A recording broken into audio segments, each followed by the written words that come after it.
Perhaps we could move forward in time just a little bit to touch briefly on a couple other critical junctures that you explore in the forthcoming book, Adventures in Post-Democracy.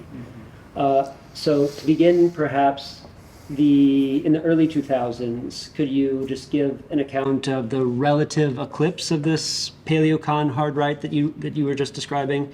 And then after that, how about the far right's fixation on Obama, which included, of course, birtherism, in which Trump took part, and maybe that running up through the rise of the Tea Party? You know, one of the things about what happens by the end of the 90s is that there are no longer, both the Democratic and Republican parties have succeeded in crushing the most important elements of not just the Black freedom struggle, but of kind of anti-racism and anti-discrimination generally. This was, you know, the kind of prison industrial complex was fully put into place by Clinton. Welfare reform had dismantled the basic elements and guarantees of a welfare system. And so there was no issues of crime and welfare, which were always the big issues for the right, and you know, and to generate votes by white voters for both parties, these were victories that had been won, and so there was not the same kind of possibility of you know, sharpening a campaign on the stone of racial animus anymore. So when George Bush runs in 2000, he actually does it with a certain kind of like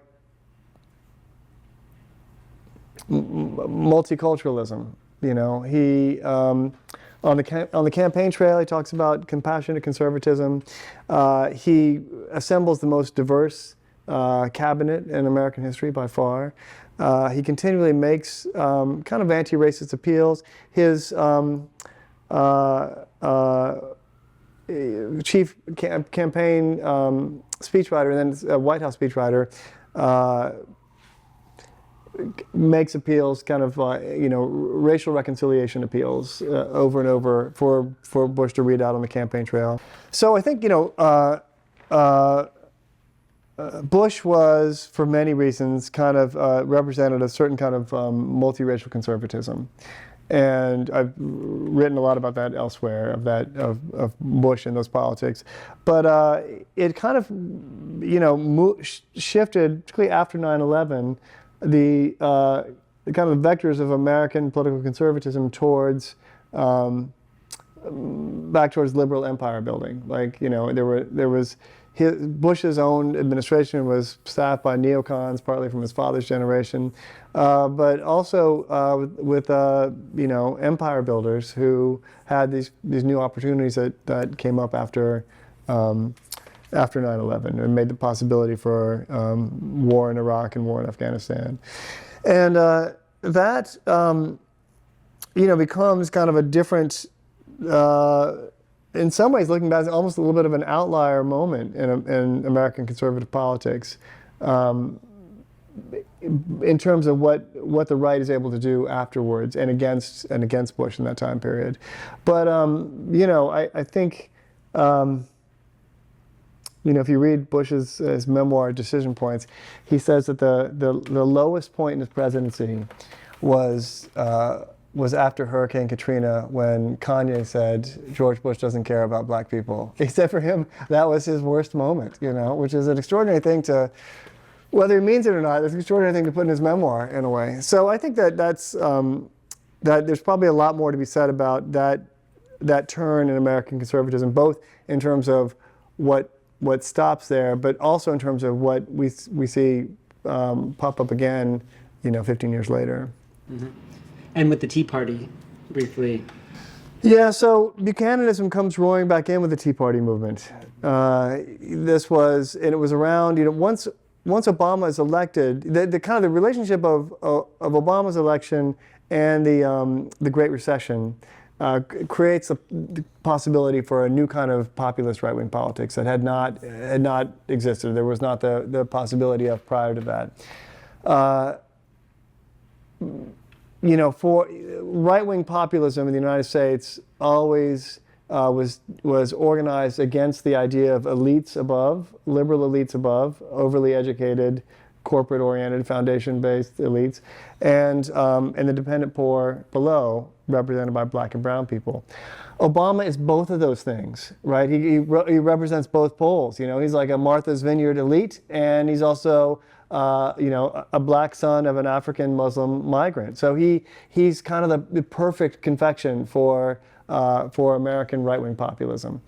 And the attempt to pass the Affordable Care Act is the place where that energy is you know, solidly placed. And you know, first there's the emergence of the Tea Party in this complicated moment after when the economic crash happens, where you have Bush and Obama working together before Obama's president to create and implement the toxic asset relief program, which is something that pisses off, you know, people on the right and the left, and helps create the basis for a right-wing populist revolt against what the banks are doing, you know, as well as what liberal elites are doing, and as well as what a Bush who is no longer popular is doing. And so there's a lot going on in that moment, which is, I think, there's a lot to be plumbed in terms of the complicated and explosive race and class politics that were made possible by Obama's election and the recession. But the Tea Party is able to organize quickly. You know, at the time, people on the left and progressives wanted to say, or liberals and progressives wanted to say, that it was a AstroTurf party, that this was all funded by the Koch brothers, and this entire thing was created and funded by them for, you know, protest after protest. And that wasn't really true. It was true that their organization, Americans for Prosperity, pumped a lot of money into Tea Party candidacies in 2012, and it was also true that they ran, you know, workshops for local organizers all over the country, like, you know, so they would have them read The Economist Skousen or whatever else, and these kind of weekend things would bring together housewives and contractors and small entrepreneurs and business, you know, and so there was kind of like a movement from below that the Koch brothers met with money from above and helped build out a social movement that also had a sharp political orientation. And, you know, and there's a way that Republicans are quite good, and have been since '64, at inviting in their right-wing social movements into the party, right? They just, the door is open to them for these kinds of revolts from below that you never see with Democrats, and to you know, to the peril of the American left, I think. And so then, you know, once the Tea Party candidates began winning elections in that time period, you know, a lot of it had to do with demonizing Obama as a socialist. You know, they didn't, just to call him a socialist was to put together race and class in a way that it was like the word socialist became a racial epithet, right? It was like that socialism meant blackness, and blackness meant socialism. And that was what was key about that, which matters now, is what the Tea Party really perfected. It's been a key term for the right since 1964. But what they really perfected was the idea and a strategy for going after public goods directly by doing it in a racial way, by saying that you're going after you know, kind of like racially inflected public programs and entitlements. You're able to hollow out, you know, things for everybody else as well. And race then is a way to get in the door to attack redistributive policies generally, or to attack forms of taxation.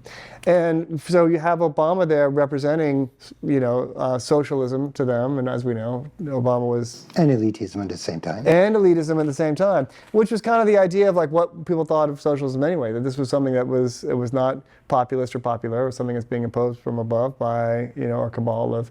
And these kinds of monsters are a post-Cold War thing that can be said and articulated and imagined in a way that was not really quite, you know, during the long duration of the American New Deal state and the social democratic guarantees that inhered in that, that kind of language wasn't possible. It really was only after, I mean, Reagan softens it up here, just as Thatcher does in England, but it's really not until this kind of like 1990s, after the 1990s, this becomes possible. And it's not really till Obama's election when you really have because there's something about presidents here which matters. Presidents are an incredibly emotionally and affectively charged figure in American politics. You know, they combine the ceremonial aspects of a king with the kind of political aspects of a prime minister in a way that creates the possibilities of cultural and social identification of both adoration for some and hatred for others. And so presidents play this very charged role, and we see it over and over again. And for Obama, once you have a black man in that position, it really just opens the floodgates for all kinds of things, which made the Tea Party really, I mean, I've got some crazy stories about that, but anecdotes, but which I can tell or not tell, but Tell one. okay. So I'll give you one. There was a brilliant political theorist, an anarchist activist and political theorist named Joel Olson, who died a number of years ago, and he and I who had been organizers and activists together in Minneapolis many years ago, and he was a professor at Northern Arizona University in the 2000s. And he asked me to come down and give a talk on race in the Tea Party at Northern Arizona. And this was less than a month after Gabby Giffords had been shot and 3 other people had been killed in a mass shooting in Arizona aimed at Tea Party, in kind of a political context set up by the Tea Party for political violence towards liberals and Democrats. And Gabby Gifford was... She was Gabby Giffords was a Democratic member of Congress, a House member, who was a supporter of the Affordable Care Act, and so had been depicted in kind of Tea Party propaganda as a real demon and a traitor to America. Sarah Palin had a campaign where she put the names and faces of a number of people who had been supporters of the Affordable Care Act in Congress up on our website in crosshairs, in gun crosshairs, and Giffords was one of them. So this guy named Jared Lochner who was mentally unstable but also politically oriented, had carried out this mass shooting.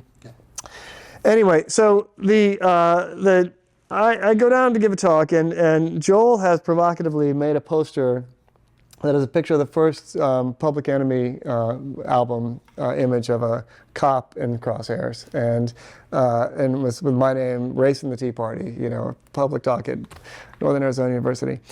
And so we're in his office the morning of the talk, and just kind of catching up on old times. And the dean walks into his office and says, so we're getting reports that there are going to be Tea Partiers who may protest outside the talk tonight. Do you want security to keep them off campus? And Joel said, no, there's no reason to keep these people off campus.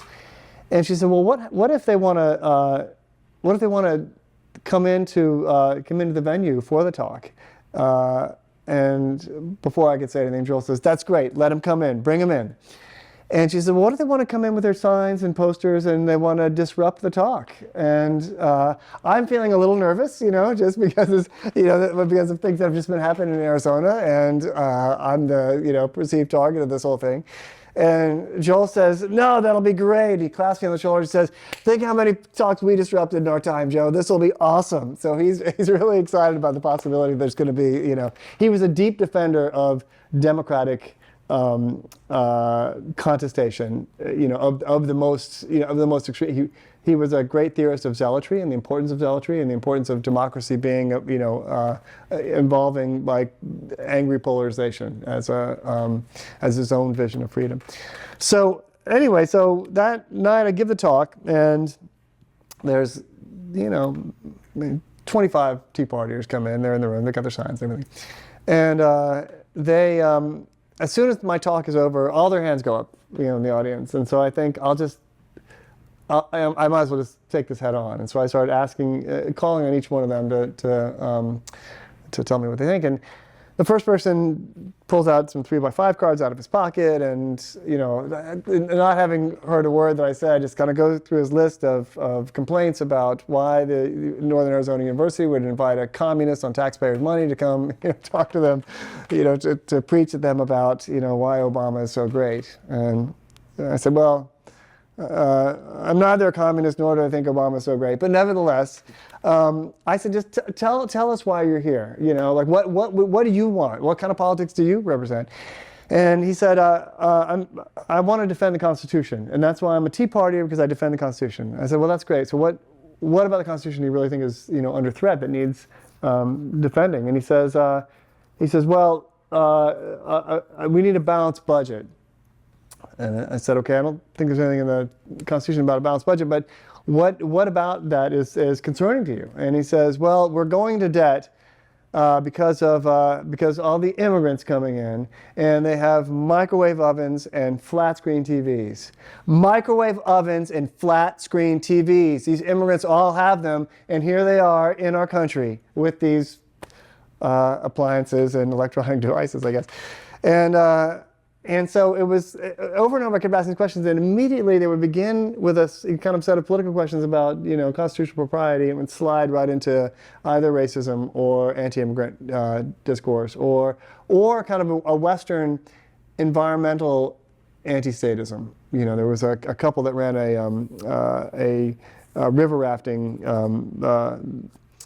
outfit, and they were no longer able to stop on the banks of a river where they used to, where they would set up and have lunch for their people that would take down river, and they had visible rage towards a spitting rage towards Obama. And I asked them, was there another place where you could put that blanket down and have lunch? Besides the place where they said that you were, this riparian area you weren't allowed to? And they're like, yes, but that's not the point. The point is we should be able to put that blanket down wherever we want along the river and have our lunch. And this dictator is not letting us do that. It was a whole, Obama had come and that loomed over them in ways that they couldn't quite articulate into things that really affected their lives so much, but it was quite palpable. Anyway, so that's just one of a number. I went to a lot of Tea Party rallies in those days.